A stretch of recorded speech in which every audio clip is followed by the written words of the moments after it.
Ma'am చాలా మంది parents వచ్చేసి ఏంటంటే ఎగ్జామ్స్‌కి అండ్ పిల్లల యొక్క క్యాపబిలిటీ ఈ రెండిటికి లింక్ చేస్తూ ఉంటారు. ఇలా లింక్ చేయడం అనేది కరెక్టే అంటారా? ఎగ్జామ్స్, పిల్లల కేపబిలిటీస్ యాహ్! ఇవి యాక్చువల్‌గా 2 డిఫరెంట్ ప్లాట్‌ఫార్మ్స్. కాకపోతే మన ఎడ్యుకేషన్ సిస్టమ్‌లో ఏంటి అనంటే అది భారతీయుల నరనరాన జీర్ణించుకుపోయింది. ఎగ్జామ్స్ ఎట్లా ఉంటే, చదువు ఎట్లా ఉంటే పిల్లవాడి ప్రతి కేపబిలిటీని దానికి ముడిపెట్టేస్తారు. దానిపైనే డిపెండ్ అయ్యి ఉంటుంది అని చెప్పేసి. కానీ బేసిక్‌గా ఎగ్జామ్‌కిను కేపబిలిటీస్‌కి ఎగ్జామ్‌లో స్కోర్‌కి, ఇండివిడ్యువల్ కేపబిలిటీస్‌కి అసలు అసలు లింక్ లేదు. రెండిటికి సంబంధం ఉందంటారా? అసలు లింక్ లేదు. ఓకే. నేను ఎన్నో వందల వేల మంది పిల్లల్ని చూశాను. ఎగ్జామ్స్‌లో యావరేజ్ పర్ఫార్మర్స్ ఉంటారు. They are average performers. కానీ లైఫ్‌లో వచ్చేసరికి వాళ్ళు చాలా సక్సెస్‌ఫుల్‌గా ఉంటారు. మనం యాక్చువల్‌గా చూసుకుంటే గనక బయట ప్రపంచంలో చాలామంది సక్సెస్‌ఫుల్ పీపుల్‌ని మనం అనలైజ్ చేస్తే most of them are average performers in academics. 90%. 95%, 98% అట్లా వచ్చిన వాళ్ళు ఎంత సక్సెస్ రేషియో ఉందో వాళ్ళకి 4 రెట్ల సక్సెస్ రేషియో యావరేజ్ పర్ఫార్మర్స్ది ఉంది. సో మనిషి కేపబిలిటీస్కిను అకాడమిక్ స్కోర్కి సంబంధం లేదు. అకాడమిక్ స్కోర్ అన్నది ఎగ్జామ్స్లో మార్క్స్ అన్నవి ఆ పర్టికులర్ టైంలో ఆ సిలబస్కి ఆ పిల్లలు పర్ఫామ్ చేయగల కెపాసిటీ మాత్రమే చూపిస్తుంది. ఓకే, ఇప్పుడు నేను మంచి మ్యాథ్స్ చేయగలిగాను, మ్యాథ్స్లో 100 out of 100 వచ్చింది నాకు. సో నేను మ్యాథ్స్ మాత్రమే బాగా చేయగలిగినట్టు కదా. ఇట్ డజంట్ మీన్ ఇఫ్ నాకు మ్యాథ్స్లో 100 వచ్చింది కాబట్టి నేను అన్ని ఎక్సెల్ చేస్తానని కాదు. ఎట్ ద సేమ్ టైం నాకు మ్యాథ్స్లో 40 వస్తే నేను యూజ్లెస్ అని కాదు. రేపు పొద్దున్న నేను చేసే వర్క్లో నాకు మ్యాథ్స్తో పని లేకపోవచ్చు. If I'm a doctor I don't need higher mathematics, I need only basic mathematics. బ్రతకడానికి సరిపడిన మ్యాథమెటిక్స్ వస్తే నాకు చాలు. కానీ మన దగ్గర ఏంటి, ఇప్పుడు 10th వరకు వచ్చేసరికి అండి యావరేజ్ స్కోర్ అన్ని సబ్జెక్ట్స్ మీద ఉంటుంది.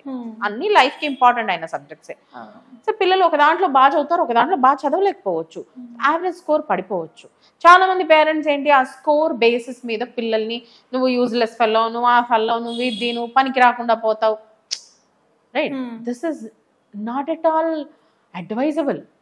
ఎందుకు అనంటే tomorrow the child can become anything. ఒక ఇంజనీర్ అవ్వాలని లేదు, తను డాక్టర్ అవ్వచ్చు, తను యాక్టర్ అవ్వచ్చు, మోడల్ అవ్వచ్చు, మ్యూజిషియన్ అవ్వచ్చు, స్పోర్ట్స్ పర్సన్ అవ్వచ్చు.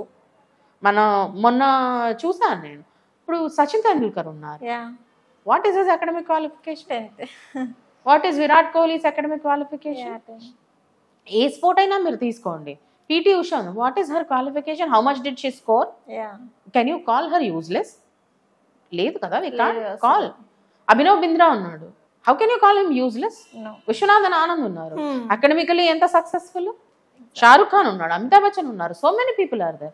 Are they useless because their academic scores are average? No, academic స్కోర్కి కేపబిలిటీకి సంబంధం లేదు. అకాడమిక్ స్కోర్ ఇంపార్టెంట్ కాదు అని నేను అనను. Academic score is important. మనం చదువుతున్నాం కాబట్టి మనకి ఎంత అవగాహన ఉంది ఆ సబ్జెక్ట్ మీద తెలుసుకోవడానికి అకాడమిక్ స్కోర్ యూజ్ అవుతుంది. అకాడమిక్స్ కష్టపడి చదవాలి. ఒక యావరేజ్ స్కోర్ అన్నది మనం ఖచ్చితంగా తెచ్చుకోవాలి. దానికి 100% ఎఫర్ట్స్ పిల్లలు పెట్టాలి. కానీ వాళ్ళు ఎఫర్ట్స్ పెడుతున్నా కూడా వాళ్ళ పర్ఫార్మెన్స్ ఇంతే ఉంది, they are only average performers అన్నప్పుడు ఈ యావరేజ్ పర్ఫార్మెన్స్ బేసిస్ మీద మనం వాళ్ళని యూజ్లెస్ అని ట్యాగ్ చేయకూడదు. ఎందుకు అనంటే I'll tell you one very best example, Bill Gates. అసలు ఆయనకు అకాడమిక్ క్వాలిఫికేషనే ప్రాపర్గా లేదు, కానీ ప్రపంచంలో he is the richest man at one point of time. So నీ కేపబిలిటీకిను అకాడమిక్ స్కోర్కి అసలు సంబంధం లేదు. ఐరానికలీ మన సొసైటీలో ఈ రెండింటిని ఒక ఘాటన కట్టేసి ఈక్వల్గా అన్నట్టు చూపిస్తున్నాను. నువ్వు అకాడమికలీ బాగా స్కోర్ చేస్తే నువ్వు పెద్ద తోపు, నీకు సరిగ్గా మార్కులు రాకపోతే నువ్వు యూజ్లెస్. స్కూల్లో చిన్నప్పటి నుంచి అదే, ఏ చిన్న యాక్టివిటీ ఉన్నా class topper, class topper, class topper. Chief guest వచ్చాడు వెల్కమ్ చేయాలన్నా క్లాస్ టాపర్, ఏదో ఉన్నా క్లాస్ టాపర్. ఏ యాక్టివిటీ రైమ్స్ చెప్పాలి, యాన్యువల్ డేలో పర్ఫామ్ చేయాలి అంటే సెంటర్లో క్లాస్ టాపర్. అంటే అకాడమిక్ పర్ఫార్మెన్స్కి మనం అట్లా ప్రయారిటీ ఇస్తున్నాము, ఇవ్వద్దు అని నేను అనను. కానీ అదే ప్రయారిటీ, అదే ఇంపార్టెంట్ అన్నట్టుగా మాత్రం ఎవ్వరూ బిహేవ్ చేయకూడదు. ఇప్పుడు ఇన్ని జంతువులు ఉన్నాయి, మనం కామన్గా ఒక కార్టూన్ చూస్తూ ఉంటాము. కోతి ఉంటుంది, క్రొకడైల్ ఉంటుంది, లాయన్ ఉంటుంది, కాకి ఉంది. అన్నిటికీ ఒకే టెస్ట్ పెడితే చేయలేరు కదా. Every one is unique. కోతి చెట్టెక్కినట్టుగా లాయన్ ఎక్కలేదు, చేప ఈదినట్టుగా లాయన్ వెళ్ళలేదు. Every one has a unique skill. పిల్లలు కూడా అంతే. ఒకళ్ళు మంచి డ్రాయింగ్ వేయొచ్చు, ఒకళ్ళు మంచి స్పోర్ట్స్ పర్సన్ అవ్వచ్చు, ఒకళ్ళు మ్యాథ్స్ చాలా బాగా చేయొచ్చు, maybe one can be a very good economist. So ఒక్కొక్కరిలో ఒక్కొక్క టాలెంట్, ఒక్కళ్ళలో ఒక్కొక్క టాలెంట్ ఉంటుంది. ఒకళ్ళు మంచి ఫోటోగ్రాఫర్ అవ్వచ్చు.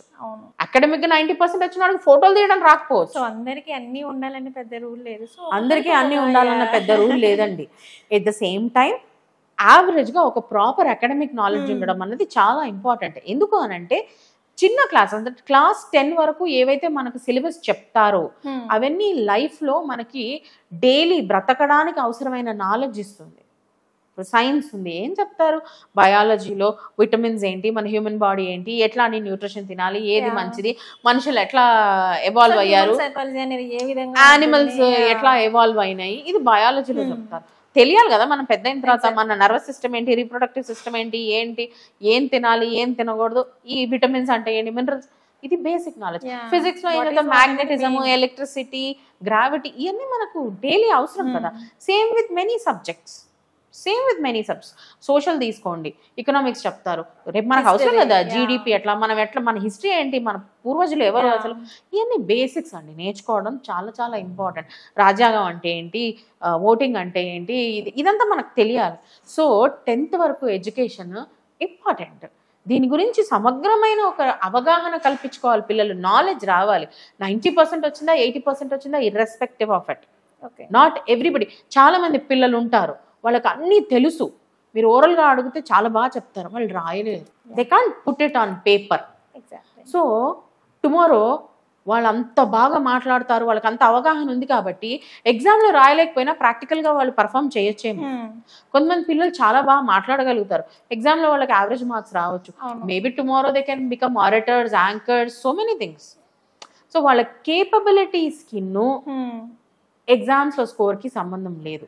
ఎగ్జామ్లో స్కోర్ అన్నది వాళ్ళకి ఒక థ్రెషోల్డ్ క్లియర్ చేయడానికి, వాళ్ళని ఎవాల్యుయేట్ చేయడానికి ఒక మెజర్మెంట్ అంతే, వాళ్ళ కేపబిలిటీస్కి మెజర్మెంట్ కాదు. So as a parent we should realize that మన పిల్లల కేపబిలిటీస్ని ఓన్లీ అండ్ ఓన్లీ అకాడమిక్స్తో కొలవకూడదు.